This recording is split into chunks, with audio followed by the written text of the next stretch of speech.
Et bonsoir tout le monde, j'espère que vous êtes en forme, que vous allez bien. Content de vous retrouver sur la plateforme ce soir en direct. Et super, on est toujours dans... et on va terminer aujourd'hui la série sur le pilote de ta vie. Donc une série spéciale et avec un message tout à fait spécial ce soir. Bienvenue tout le monde, soyez les bienvenus. Bonjour à tous. Georges, bienvenue. Florence, excusez-moi. Bienvenue tout le monde. Super. Merci de votre fidélité. Bonsoir, bonsoir. Pasteur Simone, bienvenue. Super content d'être avec vous. Geneviève, super, bonsoir.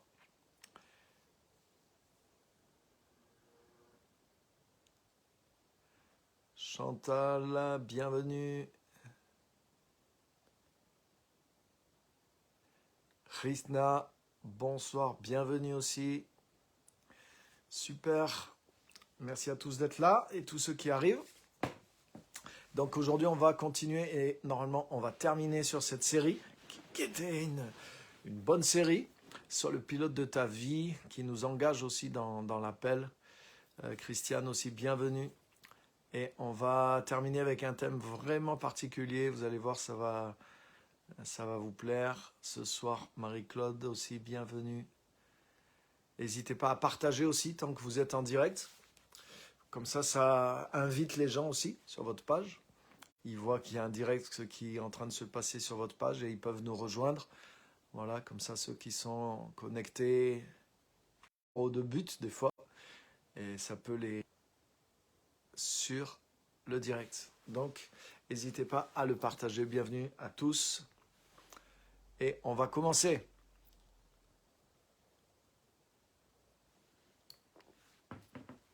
Ok, donc le thème que je veux voir avec vous ce soir, on a vu pas mal de choses dans cette série. Il y a une petite coupure. Maëlys, bienvenue.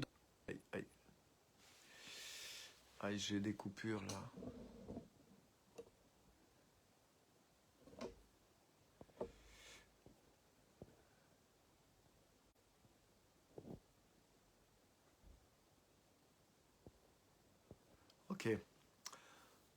Ok, j'espère qu'on ne va pas être dérangé. Christophe, Maëlys, bienvenue à tous. Donc le thème qu'on va partager ce soir dans cette série, c'est un thème qui me plaît particulièrement. Et le thème, c'est comment bien échouer. Comment bien échouer. Et vous allez voir pourquoi. Bienvenue à tous. Pasteur Gabriel, bienvenue. N'hésitez pas à partager en direct sur votre page. Comme ça, ça va appeler les personnes qui sont sur votre propre page aussi à nous rejoindre. Shalom à toi, pasteur. Alors, on va terminer cette série avec ce message, comment bien échouer pour réussir. Comment bien échouer. Et waouh, ça c'est quelque chose de tellement important parce que vous voyez, le message, c'est un message qui concerne notre appel. C'est pas un message qui concerne juste la vie chrétienne ou juste le salut ou quelque chose de personnel, mais vous avez vu, soit le pilote de ta vie, c'est un message qui nous a amené, si vous avez suivi les épisodes précédents, qui nous amène à bâtir l'appel, à rentrer dans l'appel. Vous avez vu, la dernière fois, c'était comment notre vie peut devenir notre organisation pour servir Dieu. Donc, c'était des choses vraiment pratiques. Et je vous encourage vraiment à ne pas laisser passer cette série comme ça. Mais si vous n'avez rien mis en place, je vous encourage à revenir sur la série, si c'est quelque chose qui vous interpelle, bien sûr. Hein. Et je vous encourage à revenir sur la série. Elle reste sur ma page Facebook, donc il vous suffit de remonter le fil et vous pourrez resuivre, par exemple, tous les épisodes de la série. Plus tard, je vais les mettre sur YouTube. Mais pour l'instant, ils n'y sont pas, mais ils sont sur cette page où vous êtes aujourd'hui. Vous pouvez retrouver toute la série, c'est le 7e épisode. Donc il y a eu 7 épisodes sur cette série, soit le pilote de ta vie. Et franchement, il y a des choses clés, des choses pratiques pour commencer à vous lancer dans l'appel du Seigneur. Tout chrétien doit servir le Seigneur, doit trouver son appel, doit rentrer dans un service actif pour le Seigneur. Donc aujourd'hui, dans ce contexte-là, je veux partager le 7e message qui est comment bien échouer. Et c'est tellement important. On a besoin, et c'est un peu bizarre comme message, c'est pour ça que j'aime bien, mais on a besoin de savoir comment bien échouer. Parce qu'on peut mal échouer. Qu'est-ce que je veux dire par là ? Je ne veux pas dire que notre vie va être un échec. Je ne veux pas dire bien sûr que notre service avec le Seigneur va être un échec, mais je veux vous dire que nous allons connaître certains échecs apparents ou certaines difficultés dans notre foi, dans notre service ou des choses même par rapport à ce qu'on pensait que Dieu allait faire, la manière dont on pensait dont les choses allaient se faire. Donc, c'est de ces choses-là, de ces difficultés-là, je ne parle pas de l'opposition ou de la persécution, il y a des difficultés auxquelles on s'attend en tant que chrétien, mais je voudrais vous dire que dans le service de Dieu, il y a certaines difficultés auxquelles nous ne nous attendons pas. Il y a des difficultés auxquelles nous ne sommes pas forcément préparés. On ne nous a pas dit ça dans la formation, on n'a pas entendu forcément ça le dimanche, ou même en lisant notre Bible, il y a des choses qu'on n'a pas vues. Et on ne s'est pas rendu compte qu'on allait rencontrer certaines épreuves, certaines contradictions, certaines parts de choses inexplicables. Et des fois, le Seigneur semble ne pas nous donner d'explication, ne pas nous répondre. Donc voilà, c'est un petit peu par rapport à toutes ces choses-là que nous allons vivre comme des échecs. Il y a des choses que nous allons vivre comme des échecs et nous devons être préparés. Et le but de ce message, c'est de vous aider à comprendre que ces choses vont arriver et de vous aider à pouvoir être prêts. Et c'est pour ça que ce message s'intitule « Comment bien échouer ?» Parce que si on échoue mal, si on vit mal certaines de ces choses, mais ça va nous amener vers le vrai échec. Le vrai échec, il se produit lorsque nous nous arrêtons. Le vrai échec se produit lorsque nous comprenons pas, lorsque ça devient comme une occasion de chute pour notre foi, pour notre persévérance dans notre appel. Donc ce que je veux partager avec vous, c'est ça, c'est comment je voudrais vous immuniser contre les formes d'échecs que vous allez rencontrer dans votre service pour le Seigneur. Je ne parle pas de difficultés attendues, mais je parle de certaines choses inattendues. Et vous allez, boum, et ça m'est arrivé, c'est pour ça que je veux vous aider. Je pense que pour certains, je suis passé un petit peu avant, peut-être pas pour tous, et c'est en toute humilité, j'ai pas de problème avec ceux qui sont passés avant, mais j'ai pu sûrement essuyer quelques plâtres avant vous dans le service du Seigneur. J'ai pu me rendre compte de certaines choses, en tout cas pour beaucoup, et je voudrais vous aider, vous encourager en ayant pu ouvrir un peu le chemin pour vous préparer à certaines choses et pour que vous puissiez bien échouer. Et c'est ça le message d'aujourd'hui, comment bien échouer. Parce qu'il y a une mauvaise manière d'échouer. Il y a une manière d'échouer qui est fatale. Alors qu'il y a certaines choses, vous allez les vivre comme un échec, mais c'est ce qu'on va voir aujourd'hui. Vous allez voir que non, il y a certaines choses que nous appelons échecs, mais qui sont prévues par Dieu et qui font partie du plan de Dieu, de la réussite globale dans laquelle Dieu veut nous amener. Et c'est pour ça que c'est important de comprendre ça afin de bien échouer. Donc, comment bien échouer, c'est le thème de ce soir. Bienvenue à tous. N'hésitez pas à partager tout de suite. Faites, si vous voulez, vous pouvez partager le live. Vous avez un petit bouton, partager. Faites-le. Comme ça va inviter des gens à venir nous rejoindre directement. Bienvenue à tous ceux qui se sont connectés, Joël, Francine, les dernières personnes que j'ai vues. Et si j'ai oublié quelqu'un, c'est pas que je vous aime pas, Laurent, bienvenue vraiment à tous. Donc notre thème, dernier épisode de cette série, Sois le pilote de ta vie, qui concerne piloter notre vie, mais pour servir Dieu. Et ce dernier épisode, c'est comment bien échouer. Comment bien échouer. Donc ce message, il est pour ceux qui ont vraiment commencé de servir le Seigneur, de répondre à l'appel, de commencer de travailler avec lui et pour lui.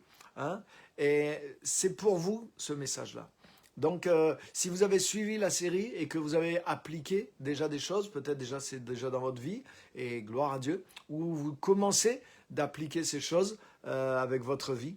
Mais ce message est pour vous parce que c'est vraiment un message pour ceux qui sont dans l'appel, qui servent le Seigneur, qui ont commencé à servir le Seigneur. Et c'est la norme dans la vie chrétienne. On ne s'est pas converti pour que le Seigneur nous serve. Attention, hein, mais on s'est converti pour servir le Seigneur.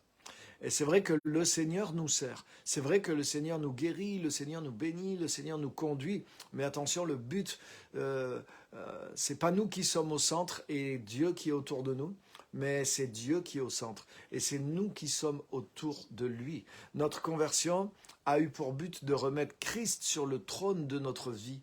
Et c'est lui le Seigneur, c'est lui la vie véritable. Bien sûr, il est plein d'amour, bien sûr, il est plein d'attention à notre égard. Bien sûr, il veut le meilleur pour nous. Et il y a toutes ces choses qui sont vraies dans le message de Christ, mais nous devons faire attention de ne pas nous tromper.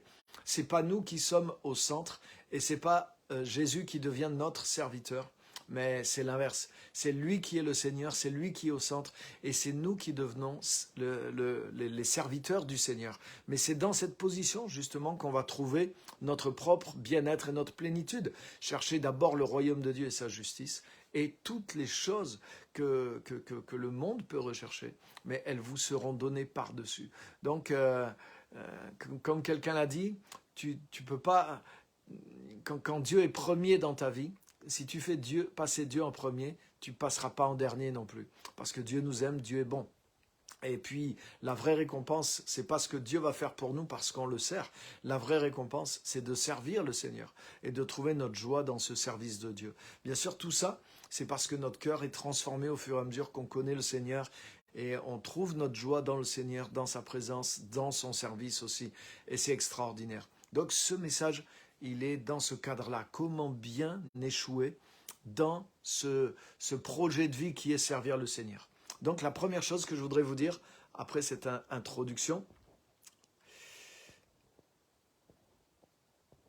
ok, la première chose que je voudrais vous dire, c'est rien ne doit t'arrêter.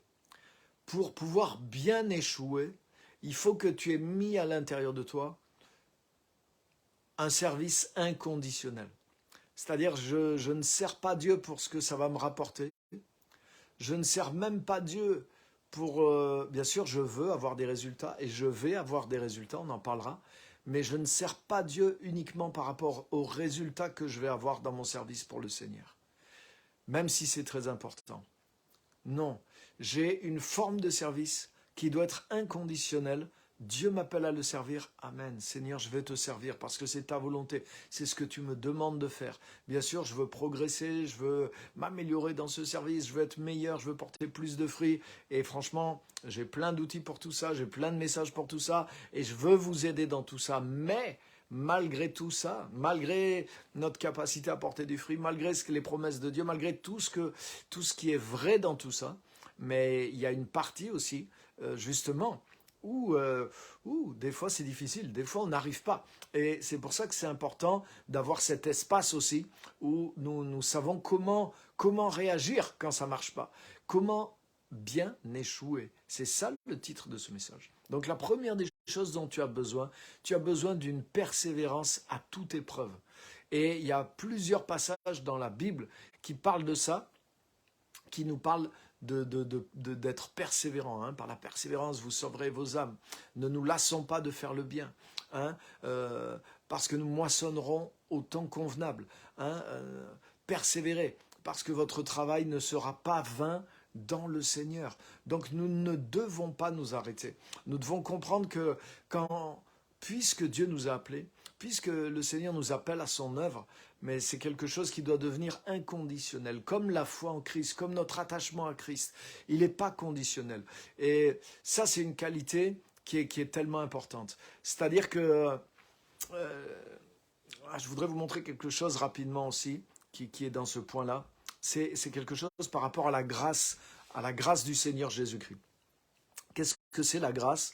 La grâce de Dieu envers nous, c'est un amour inconditionnel. La grâce, ça veut dire que Dieu nous accorde sa bonté sans que nous méritions. C'est la définition même de la grâce. C'est-à-dire que Dieu nous fait du bien alors que nous ne le méritons pas. Dieu fait des choses dans nos vies alors que nous ne le méritons pas. Bienvenue Élise, bienvenue à ceux qui nous rejoignent, que Dieu vous bénisse. Donc le thème d'aujourd'hui, comment bien échouer. Comment bien échouer. Donc il y a quelque chose de comprendre par rapport à la grâce. Dans la grâce, Dieu nous bénit, Dieu nous conduit, Dieu fait des choses pour nous et il continue de le faire. En tant que la grâce, c'est pas quelque chose qui est là juste pour notre conversion et pour les péchés qu'on avait avant d'être chrétien. Non, la grâce, c'est une force, c'est une manière, c'est la base de la relation de Dieu avec nous. C'est tellement important de comprendre ça. En tant qu'enfant de Dieu, Dieu nous traite non pas selon nos mérites, mais Dieu nous traite selon sa bonté, autrement dit par sa grâce. Et qu'est-ce que c'est que cette grâce? Bienvenue Eric aussi, sois béni, bienvenue ce soir. La grâce dont Dieu nous traite, ça veut dire que Dieu est inconditionnel. Ça veut dire que, et tu remarqueras, même si tu te lasses, même si tu te fatigues, même on voit des fois des personnes qui retournent en arrière, qui ont des hauts, qui ont des bas, mais Dieu n'abandonne pas. Il n'y a que si nous renions Christ, qu'il va nous laisser faire. Si vraiment on ne veut plus de lui et qu'on lui demande d'abandonner notre vie, ok, il ne va pas s'imposer de force dans notre vie. Mais, malgré tout cela, Dieu nous aime et Dieu nous traite non pas selon nos mérites, mais Dieu nous traite selon sa grâce. Et quand on marche avec le Seigneur, quand on est dans le service de Dieu, Dieu devient inconditionnel envers nous. C'est, par exemple, il y a des versets comme où le Seigneur dit dans Hébreux 13, verset 4, il y a ce verset où Dieu dit « Je ne te délaisserai jamais et je ne t'abandonnerai jamais ». Tu vois, ça nous montre la grâce de Dieu. Ça nous montre que l'engagement de Dieu envers nous, il est inconditionnel. C'est-à-dire que Dieu va persévérer envers et contre tout vis-à-vis de nous. Une fois qu'on est rentré en Jésus-Christ, Dieu vraiment va persévérer avec nous d'une manière inconditionnelle. Même si on lui fait, même si on lui fait un sale coup, même si on n'est pas loyal, même si on n'a pas, dans cette période, j'ai pas été à la hauteur par rapport à tout ce que Dieu avait fait pour moi. On s'en rend compte des fois après coup. Mais Dieu ne se blesse pas, Dieu ne se choque pas, Dieu ne s'offense pas. Et Dieu continue et il persévère avec nous d'une façon inconditionnelle. Et nous devons, nous aussi, développer le même genre de relation avec Dieu. Non pas que nous faisons grâce à Dieu, c'est pas ce que je veux dire. Mais ce que je veux dire, c'est que par rapport au service de Dieu, notre engagement doit devenir inconditionnel. C'est-à-dire que je ne sers pas Dieu par rapport à ce qu'il fait pour moi, mais j'ai compris l'amour de Dieu, j'ai compris la grâce de Dieu, j'ai compris qui était Dieu, j'ai confiance dans sa nature, j'ai compris la grâce, j'ai compris la croix, et à cause de ça, mon attachement à Dieu ne dépend pas de ce que je reçois. Et même lorsque des choses difficiles m'arrivent, et je dis, mais pourquoi Dieu a permis ça? Mais ça ne change rien à mon amour pour Dieu et à mon engagement envers lui. Donc ça, c'est quelque chose de fort. C'est que plus je comprends la grâce de Dieu dans ma vie, plus vous allez comprendre et recevoir et fonctionner avec Dieu en réponse à la grâce de Dieu, plus vous allez devenir inconditionnel. C'est-à-dire que vous êtes détaché des choses qui vous arrivent, mais vous servez Dieu par rapport à qui il est. Vous aimez Dieu par rapport à qui vous savez qu'il est, par rapport à la grâce de Dieu, qui est sa manière de fonctionner avec vous. Et c'est ce que Jésus, c'est ce que l'apôtre Jean nous dit. Il nous dit, nous l'aimons parce qu'il nous a aimés le premier. Nous l'aimons parce qu'il nous a aimés le premier. Ça veut dire que notre amour pour lui est une réponse, une réaction à son amour pour nous. Mais son amour pour nous, c'est un amour qui est basé sur la grâce et qui est inconditionnel. Ça veut dire que si notre réponse envers Dieu, la manière dont nous le connaissons, dont nous le servons, elle est une réaction, elle est le produit de son amour pour nous, et bien forcément ça devient de la même nature. Donc ça veut dire que nous rentrons dans une grâce envers Dieu. Nous ne sommes pas là à tenir nos comptes envers Dieu. Ah Seigneur, si tu me donnes ça, alors je ferai ça. Ah mais Seigneur, si après tu fais ça pour moi, alors je le ferai. Non, ça devient inconditionnel. C'est-à-dire, il y a des fois je reçois plus que ce que je mérite. Amen, mais c'est pas pour ça que je vais forcément servir Dieu plus intensément. Et puis il y a des fois, J'ai l'impression que je ne reçois pas beaucoup ou qu'il ne se passe pas grand-chose, mais ça ne change pas la manière dont je vais servir le Seigneur, parce que je sers Dieu par rapport à qui il est. Et mon amour pour Dieu, mon service pour Dieu devient de plus en plus conforme à cette grâce et cette manière inconditionnelle dont Dieu m'aime et dont Dieu agit envers moi.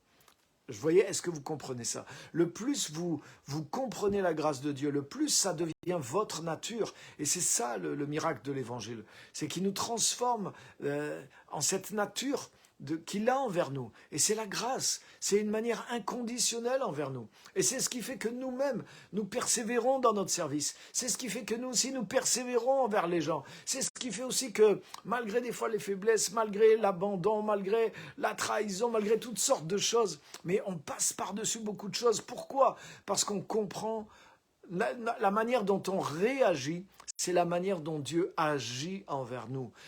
Et la manière dont Dieu agit envers moi, c'est une grâce, c'est un amour inconditionnel. Et c'est ce qui me façonne. Et c'est avec maintenant ce façonnage qui est en moi que moi-même, je sers le Seigneur et que je sers les autres.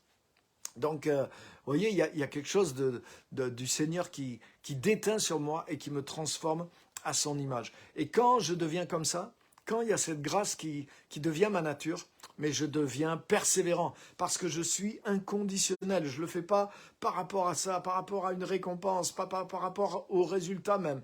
Bien sûr, je suis encouragé quand des choses se passent et des choses se passeront parce que c'est la volonté de Dieu. Mais, alléluia, je deviens inconditionnel. Et quand tu deviens inconditionnel, alors, plus rien ne t'arrête. Plus rien ne t'arrête. Et là, tu sais quoi? Le diable ne peut plus rien contre toi. Quand tu es devenu inconditionnel, waouh, ça devient dur pour le diable de t'arrêter. Regarde, dans le livre de Job, comment le diable a essayé d'arrêter Job? Parce que, qu'est-ce qu'il a dit à Dieu? Non, non, non, non, non. Job te sert par intérêt.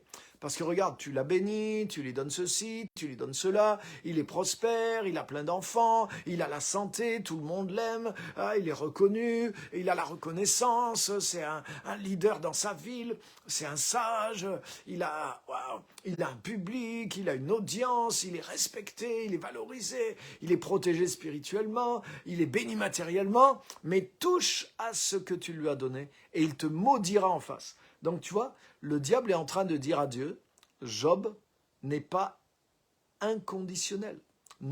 Job ne sera pas capable de persévérer si tu lui retires les bénédictions. Job te sert par intérêt. Il n'est pas du tout comme toi. Toi, tu lui fais grâce, mais lui, il réagit par intérêt. Mais Dieu savait qui était Job. Et Dieu a dit, ok, on va voir. Ok, et vous connaissez l'histoire. Donc le diable a commencé à enlever les bénédictions, à voler, à détruire, etc. Les choses que Dieu avait. Et comment Job a réagi? Job a dit, non, Dieu a donné, Dieu a repris, que Dieu soit béni, que le nom du Seigneur soit béni. Et il n'a pas renié. Et même sa femme lui dit, mais regarde tout ce qui t'arrive, tu demeures ferme dans ton intégrité, renie Dieu et meurs. Waouh, elle le pousse même à bout. Mais Job va dire, non, tu parles comme une femme insensée, nous recevons de Dieu le bien. Mais pourquoi on ne recevrait pas aussi les moments difficiles? Et autrement dit, qu'est-ce que Job a fait? Job a bien échoué. C'est-à-dire que Job, il a perdu. Il aurait pu dire, mais qu'est-ce qui se passe? Pourquoi ça ne marche plus? Pourquoi les promesses de Dieu ne marchent plus? Et pendant une longue période, il lui arrivait que des malheurs, jusqu'à presque mourir, et après avoir tout perdu. Donc il aurait pu dire, mais c'est bizarre, il m'arrive le contraire de tout ce que Dieu m'avait promis. Mais il n'a pas remis en question tout ce qu'il avait vu, tout ce qu'il savait sur Dieu. Il s'est basé sur Dieu et non pas juste sur ce qu'il recevait. Donc il est devenu comme Dieu, il est devenu inconditionnel. Là, il servait Dieu non pas par intérêt, mais il servait Dieu comme par grâce. Il répondait à Dieu dans le même domaine que Dieu l'aimait. Et c'est le pari que Dieu avait fait sur Job et Dieu a gagné son pari. Job a prouvé qu'il n'était pas justement conditionnel. Mais Job ne savait pas tout ce qui était en train de se passer dans le monde invisible. Donc il y a eu une épreuve, il y a eu une pression sur lui. Lui, il voyait que les choses, il avait l'impression que c'était problème sur problème, échec sur échec. Ah, même tous ses amis sont venus lui dire, mais Job, tu as un problème, tu as péché, c'est obligé, tu as fait quelque chose, il y a la malédiction sur toi, qu'est-ce qui se passe, hein? Et même au lieu de l'aider, ils l'ont enfoncé. Donc, mais Job est resté inconditionnel. Non, Dieu nous envoie le bien. Peut-être s'il veut s'il permet qu'il y a du mal qui vienne sur nous, ça ne changera rien à mon amour pour lui et ça ne changera rien à mon service pour lui. Je ne bouge pas. Donc, il était inconditionnel. Et c'est pour ça que quand tu deviens inconditionnel, le diable échoue dans ta vie. Le diable a échoué dans la vie de Job. Et vous avez vu comment à la fin, hein, et c'est ce qu'on va voir aujourd'hui. Non seulement Dieu a restauré Job, et il lui a donné le double de tout ce que Job avait perdu. Mais ce n'est pas la part la plus intéressante. La part la plus intéressante, c'est que Job a découvert d'autres dimensions en Dieu. Job était... Bon, il était comme nous. Bien sûr, tu es toujours intéressé, tu es toujours content quand tu réussis, entre guillemets, matériellement. Quand les choses vont bien sur le plan matériel, forcément, c'est une bénédiction. Et quand elle vient de Dieu, elle est appréciable et on lui rend grâce. Mais en tant qu'enfant de Dieu, la double bénédiction qu'on doit aimer par-dessus tout, mais bon, imagine que tu puisses connaître le Seigneur 2 fois plus que tu le connais aujourd'hui. Imagine que la relation que tu as avec Dieu, elle soit multipliée par Dieu, et par 2, et par Dieu aussi. Bon lapsus. Imagine que la présence de Dieu, l'onction qu'il y a dans ta vie soit multipliée par 2. Imagine que la manière dont tu peux faire connaître Dieu aux autres, la grâce de Dieu qui est sur toi, elle soit multipliée par 2. Mais waouh, qui n'a pas envie de signer pour ça? Alléluia! Et c'est ça l'important, les amis, c'est ce que je veux vous montrer ce soir. Pourquoi, comment bien échouer? Parce qu'il y a des choses, comme je disais, que nous ne pensons pas qui vont nous arriver. Nous sommes prêts dans le service de Dieu à certaines difficultés qui sont normales, qui sont annoncées, mais il y en a d'autres qui sont imprévues. Job a été confronté à une situation totalement imprévue qui semblait même aller contre ce que Dieu lui avait dit. Donc il a affronté cette épreuve, cet échec sans savoir pourquoi, sans comprendre la situation. Mais il est resté inconditionnel et il a persévéré. Donc ça c'est le premier point qui est tellement important. Et c'est ce qui va t'armer. Dis-toi avant qu'il arrive quoi que ce soit, rien ne va m'arrêter. Je veux être formé par la grâce. Dieu agit envers moi pas par rapport à ce que je fais pour lui. Dieu agit envers moi par grâce, à cause de sa bonté. Et il agit d'une manière inconditionnelle. Je dois devenir comme ça. Je dois servir Dieu, mais avec le même cœur de grâce, sans regard, sans tenir de compte par rapport à ce que je reçois, ce que je ne reçois pas. Mais je le fais d'une manière inconditionnelle. Et quand je deviens inconditionnel, je deviens persévérant. Et là, le diable prend un grand coup de marteau par la tête, parce que je suis inarrêtable. Plus rien ne va m'arrêter. Alléluia! À votre avis, comment les disciples de Jésus ont pu aller même... On sait par l'histoire que tous sont morts en martyrs pour le Seigneur. Donc je ne dis pas que c'est ce qui va nous arriver à tous, hein. Mais pour arriver là, ça veut dire que tu as vaincu certaines choses. Ça veut dire que tu es devenu vraiment inconditionnel. Ça veut dire que tu sers pas Dieu par rapport à ce que ça va te rapporter. Tu sers pas Dieu par rapport à une certaine réussite juste de ton ministère, de ton organisation, même si tout ça a sa place. Mais il y a un moment où c'était au-delà de tout ça. Et eux-mêmes, ils étaient prêts. Et ils ont pu même laisser leur vie parce qu'ils comprenaient autre chose, ils voyaient d'autres choses, ils étaient ancrés dans d'autres choses. Et c'est ces choses-là que je voudrais vous aider à comprendre. Alléluia! Alléluia! Des fois, des chrétiens juste, ils ont certaines épreuves, ils se découragent, ils perdent la foi, ils viennent plus à l'église, juste parce que ils ont telle difficulté qui arrive, ils disent ah non, ils voudraient que tout soit simplement facile. Vous voyez, et ça arrive. Mais des fois, des chrétiens engagés dans le service de Dieu, dans leur appel, ça leur arrive aussi de mal échouer. La manière de mal échouer, c'est lorsque nous nous arrêtons. Et bien échouer, c'est lorsque nous sommes devenus persévérants et à toute épreuve. Alléluia. Maintenant, regardez. Je vais vous montrer quelque chose de fort. Ouh, j'ai déjà été long, je vois que le temps a passé. Il fallait me le dire. Bienvenue à tous ceux qui nous rejoignent. On va lire un seul passage, j'en avais deux, mais je vais vous les donner, vous pourrez le lire. Romains 5, versets 1 à 5, un qui parle de la persévérance dans l'épreuve, justement. Et le deuxième que je vais vous lire, c'est 1 Pierre chapitre 1, versets 6 et 7. 1 Pierre chapitre 1, versets 6 à 7. Donc le premier passage, pour ceux qui prennent des notes, c'est Romains chapitre 5, versets 1 à 5. Vous lirez aussi. Et là, je vais vous lire 1 Pierre chapitre 1, versets 6 à 7.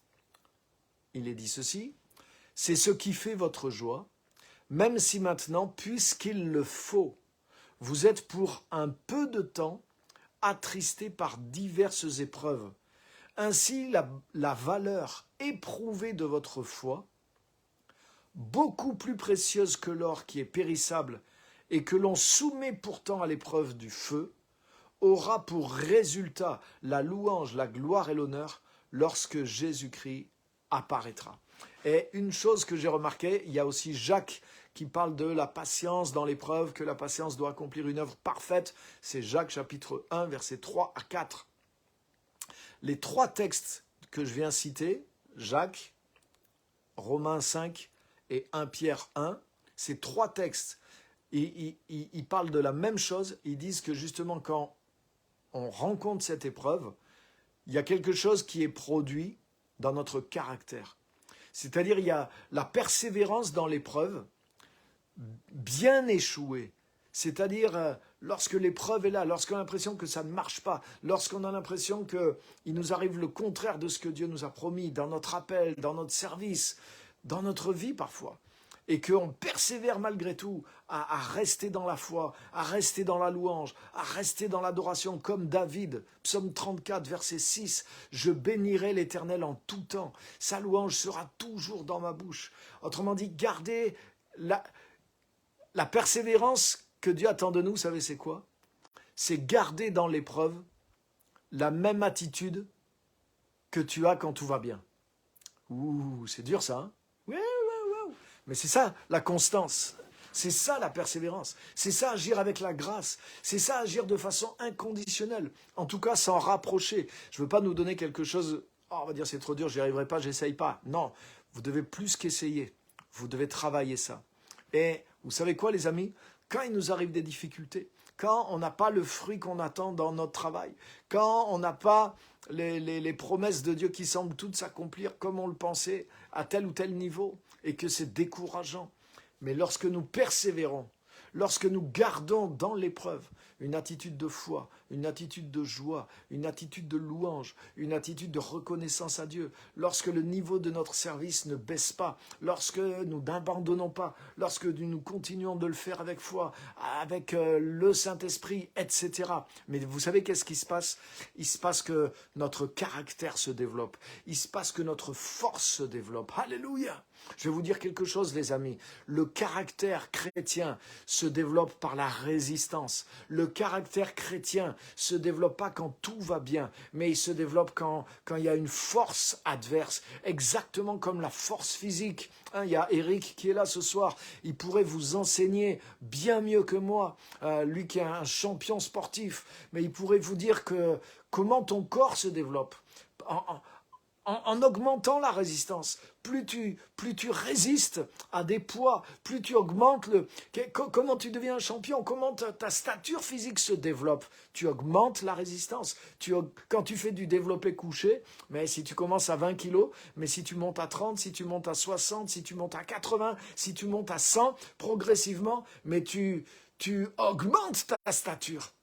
Alléluia! Mais c'est exactement ce qu'il dit. Comment bien échouer? Mais il ne faut pas arrêter, il ne faut pas se décourager. Dis-toi que lorsque l'échec, une forme d'échec arrive dans ta vie, c'est pas un échec, c'est l'échec peut-être sur certains points dans le visible, mais c'est le moment de réussir. C'est le moment de faire du développé couché. Peut-être, excuse-moi le jeu de mots, peut-être l'épreuve t'a couché, mais elle t'a couché pour que tu puisses te développer. Alléluia. Peut-être l'épreuve t'a mis par terre, mais c'est pas pour que tu restes par terre à pleurer, à gémir, à te lamenter sur ton sort. Seigneur, pourquoi t'as fait ça? C'est pas juste. Tu m'avais promis cela. Quand il t'arrive ça, rappelle-toi de la parole, rappelle-toi de ce message. Ce message est tellement important parce que ça nous arrive à tous. Et tu le sais comme moi, le découragement ne t'amène nulle part. Et si c'est arrivé, même si tu ne comprends pas, mais il y a quelque chose derrière. Et c'est ça, c'est pour ça que je veux parler de bien échouer. Comment je réagis dans cette forme d'échec. Mais il y a une manière de bien réagir dans cette forme d'échec qui va produire un développement et qui va produire une victoire. Et dis-toi bien que c'est prévu par Dieu. Job n'est pas ressorti simplement 2 fois plus béni matériellement. Il n'a pas 2 fois plus réussi qu'avant, mais il a surtout développé sa vie spirituelle. Il a dit ceci, regarde ce que dit Job au chapitre 42, verset 6. Il dit, auparavant, mon oreille avait entendu parler de toi, mais maintenant, mon œil t'a vu. Pourtant, Job était le champion sur la terre, était l'homme le plus proche de Dieu sur la terre. C'est ce qui est écrit au chapitre 1. Mais après avoir bien échoué dans son épreuve, après avoir bien réussi cet échec apparent, non seulement il a été béni 2 fois plus dans son service, dans sa vie, dans ce qui était visible, dans ce que nous on appelle le succès, mais il a été béni beaucoup plus sur le plan spirituel. Pourquoi? Parce qu'il a bien échoué. Au lieu de se laisser aller, il s'est développé couché. Il a pris cette résistance, il a persévéré dans la foi, il a persévéré dans la louange, il a persévéré dans l'intégrité, il a persévéré dans son service. Autrement dit, waouh, il a résisté à cette épreuve. Et dans cette résistance, son être s'est développé, son caractère s'est développé. Et à cause de ça, quand il est ressorti, il connaissait Dieu d'une manière qu'il n'avait jamais connue avant. Donc ça veut dire que le fruit qui a été porté dans son caractère, le développement qui a été porté dans son caractère, a été beaucoup plus grand pendant cette petite période d'épreuve que pendant les longues périodes où tout allait bien dans sa vie. Waouh! Et où apparemment il avait le succès, apparemment où il était béni, aux yeux des hommes. Bien sûr, il était béni, et c'était vrai, mais il n'était pas moins béni quelque part dans le moment de son épreuve, dans le moment de son échec.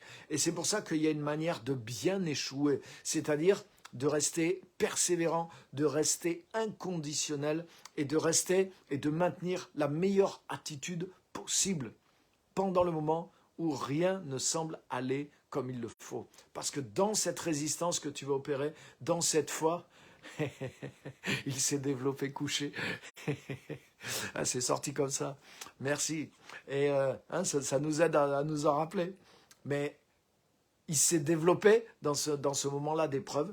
Et il y a quelque chose qui est lié à ces moments d'épreuve qui ne se développe pas autrement. Alléluia. Donc il a su saisir. Et en fait, c'est une forme de succès qui est là. C'est une forme de réussite qui est là. Mais il faut savoir bien échouer. Il n'y a que ceux qui savent bien échouer qui vont trouver cette forme de réussite. Et vous trouvez ça dans les passages que je vous ai dit, Romains 5, 1 Pierre 1, Jacques chapitre 1. Mais c'est des passages qu'on n'aime pas trop. Aujourd'hui, on entend tellement prêcher un message de bénédiction où la bénédiction c'est juste financière, tu vas être heureux, tu vas avoir des enfants, tu vas avoir un beau mari, tu vas avoir une belle femme, que des avantages terrestres. Autrement dit, les choses que les païens recherchent aussi. Donc je ne dis pas que c'est pas vrai, je ne dis pas que Dieu ne veut pas nous bénir dans ce domaine-là, c'est vrai, mais ce n'est pas notre priorité. Et il y a des fois, tout le succès visible, tout le côté visible du succès ne se produit pas. Même dans le service de Dieu, des fois. Même dans notre foi, même des fois dans notre recherche de Dieu, des fois on a l'impression qu'on plafonne, qu'on ne trouve plus Dieu, on a des moments, des fois, on ne comprend pas. Et dans ces moments-là, il y a une manière de bien échouer. Rappelez-vous de ça. Donc, c'est bon ça, hein? Alléluia. Maintenant, je vais vous lire et je vais arriver à la conclusion. Donc, n'hésitez pas à mettre des commentaires, des questions, parce qu'on va prendre du temps pour répondre à vos commentaires et à vos questions. Donc, je vais juste à ma conclusion. J'en ai pour juste 2 minutes pour conclure. Et ensuite, je vais répondre à vos questions, à vos commentaires. Donc, n'hésitez pas, là, si vous avez des réflexions, des choses, écrivez-les. Comme ça, je vais pouvoir y répondre dans les minutes qui viennent. Donc, vous voyez, la Bible a prévu, la parole de Dieu a prévu des moments où tout ne semble pas réussir du premier coup, ni facilement. Des choses qui semblent contradictoires à ce que Dieu nous a dit. Le livre de Job, il est là pour ça. Et c'est un des livres les plus, c'est sûrement le livre le plus ancien même de la Bible. Donc ça veut dire depuis longtemps, Dieu a voulu nous prévenir. Oui, il y a tout ce qu'on pense, ça va être comme ça, Dieu va faire ci, Dieu va faire ça, on sait, mais il y a des choses qui nous arrivent, on peut les mettre dans aucune case de tout ce qu'on sait. Et qu'est-ce qu'on fait là? On ne doit pas être renversé par cet échec apparent, on doit apprendre à persévérer, être inconditionnel. C'est Jacques, oui, il y a Jacques chapitre 1er, 1 Pierre chapitre 1er versets 6 à 7 et Romains chapitre 5 versets 1 à 5.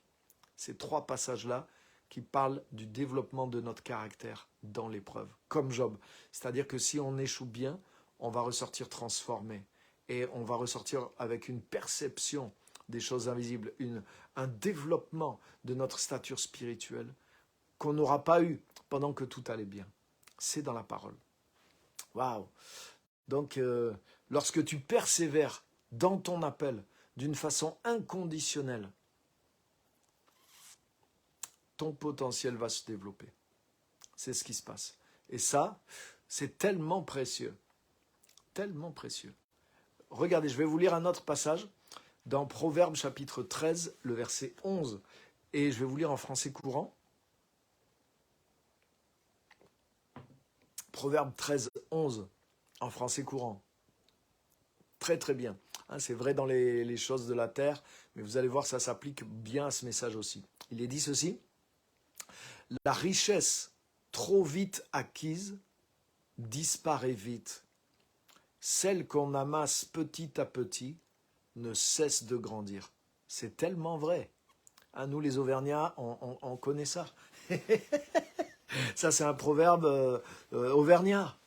Mais on a cette sagesse. En tout cas, on l'a eu en Auvergne. Regarde, et c'est tellement vrai, ça se vérifie. La richesse trop vite acquise disparaît vite. Et c'est vrai. Quelqu'un qui gagne vraiment...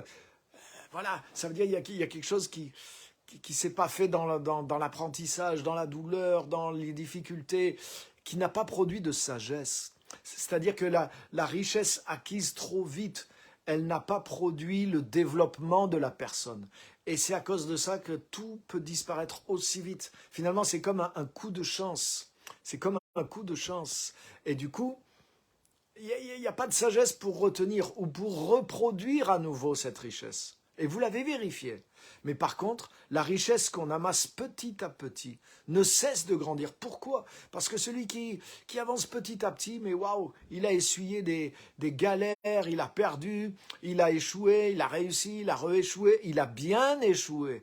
Et à force d'apprendre à échouer et à bien échouer, il apprend à réussir. Et c'est comme ça qu'il arrive à augmenter et à croître, parce que son caractère se développe et sa sagesse se développe.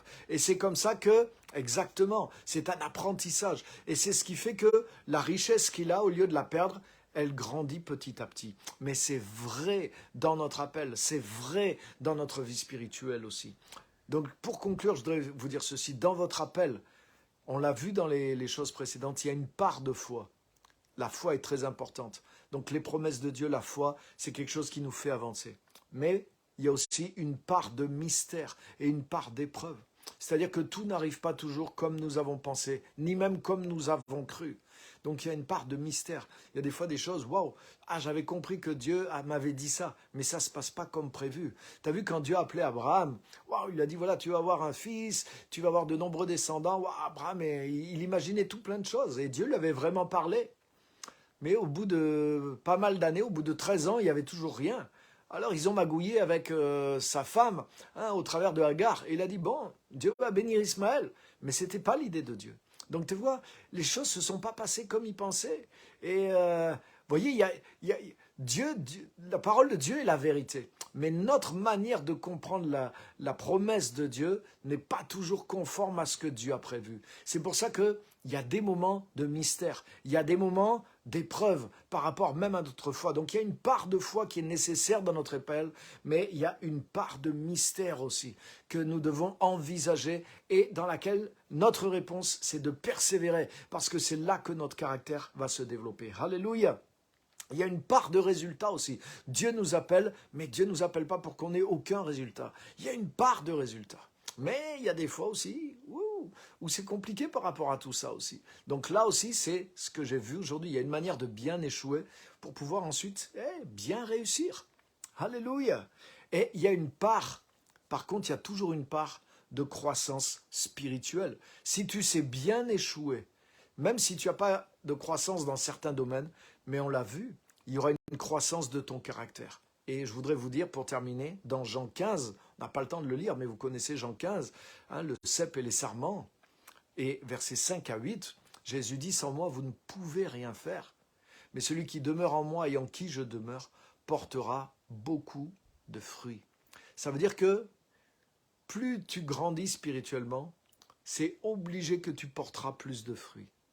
Donc, si tu es dans l'épreuve, à un moment même que ton appel, que tout semble échouer, que rien ne semble marcher, mais que tu échoues de la bonne façon, en sorte que, comme on l'a vu aujourd'hui, ton caractère se développe, que ta relation avec Dieu se développe. Mais qu'est-ce qui va se passer? C'est obligé qu'à la fin, il y aura plus de fruits qu'avant. Tu auras plus de succès qu'avant. Tu auras plus de résultats qu'avant. Parce que le résultat provient du développement que nous avons dans la relation avec Christ. Si quelqu'un demeure en moi et en qui je demeure, il portera beaucoup de fruits.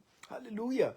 Donc, comme Job, quand Job a été transformé, waouh, quand il a pas simplement entendu parler, mais maintenant il a dit mon œil t'a vu. Mais il a reçu au double de ce qu'il avait. Son propre développement, l'épreuve l'a amené perdre tout, échouer dans le visible, a amené, parce qu'il a bien échoué, a amené un développement dans sa personne. Et le développement dans sa personne, c'est ce qui a permis aussi d'élargir ensuite les choses dans le visible. Donc tu ne seras jamais perdant. Si les choses dans le visible semblent diminuer, concentre-toi sur développer, deviens inconditionnel, deviens persévérant. T'es couché, alors développe-toi couché. Et si tu développes couché, ce développement amènera des fruits et des résultats dans ta vie physique aussi. C'est pour ça que tu ne peux pas perdre, mais que tu peux gagner. Mais il y a une manière de bien échouer. Il y a une part de foi, une part de mystère et d'épreuve, une part de résultats et une part de croissance spirituelle. Cette croissance fait grandir ton potentiel et ton potentiel fait grandir tes fruits. Alléluia. Voilà, que Dieu vraiment vous bénisse. Merci à tous d'avoir été là. C'est un message vraiment important qu'on a besoin de se répéter dans des moments d'épreuve. Donc que Dieu vous bénisse. Merci d'avoir été là. Partagez le message et merci pour vos commentaires. J'ai vu plusieurs commentaires, donc je veux juste vous laisser la parole au travers des commentaires. Ok. C'est vrai que lorsque les épreuves surgissent, on ne comprend pas et on n'a que ça dans nos pensées, exactement. Et on réfléchit, et pourquoi, et on doute. Et des fois, on s'enferme dans la difficulté. Et c'est justement là où on a besoin de la parole. On a besoin... il y a une position. Il y a une manière de bien échouer. Si j'ai l'impression d'échouer, je ne veux pas mal échouer. Mais je veux bien échouer. C'est-à-dire, je vais rebondir dans tout ça. Je vais développer mon caractère. Il y a des choses qui sont bloquées, des choses qui n'arrivent pas. Mais il y a quelque chose qui va se développer. Et vous voyez, il y a une sagesse de Dieu qui va vous permettre de pouvoir le vivre. Ce qu'on a vu ce soir. Ce message va vous permettre de le vivre. Donc c'est ça, il faut faire attention de ne pas rester concentré que sur nos doutes, que sur nos interrogations. Pourquoi? Pourquoi il se passe ceci, etc., etc. Très bonne remarque. Et c'est vrai, ça nous arrive à tous. Ok, donc je regarde vos commentaires pour pouvoir répondre, vous laisser la parole.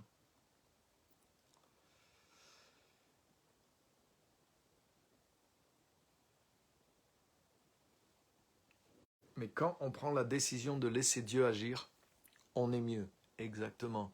C'est-à-dire on va faire confiance à Dieu, que Dieu a une issue, que Dieu connaît la situation. Vous voyez?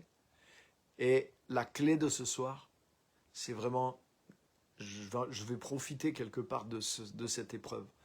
Je vais servir Dieu inconditionnellement. Je ne baisse pas dans mes engagements. Je ne baisse pas dans ce que je fais pour Dieu. Je continue de louer Dieu, de le servir, d'être fidèle, de donner, de servir, de m'impliquer. Et je vais aller de l'avant. Je vais fermer la bouche de l'ennemi. Et c'est ça qui va développer mon caractère.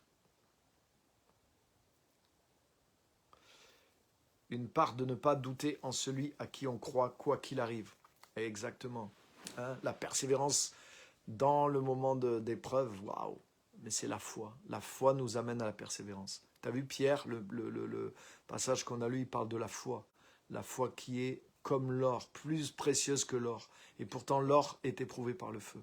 Donc notre foi est éprouvée par l'épreuve, mais notre foi devient plus forte, plus puissante. Donc la foi augmente. Si tu tiens ferme dans l'épreuve, comme le commentaire le dit, alors la foi augmente aussi. Donc ça, c'est vous voyez, il y a un développement de notre foi qui vient par la parole, par l'écoute des messages, par les expériences qu'on fait, par les témoignages qu'on vit. Mais il y a une partie de la croissance de notre foi qui n'arrive que par l'épreuve. Bien sûr, on n'a pas envie de l'épreuve, mais on veut que notre foi grandisse. Et c'est énorme, c'est une plus-value énorme pour notre vie.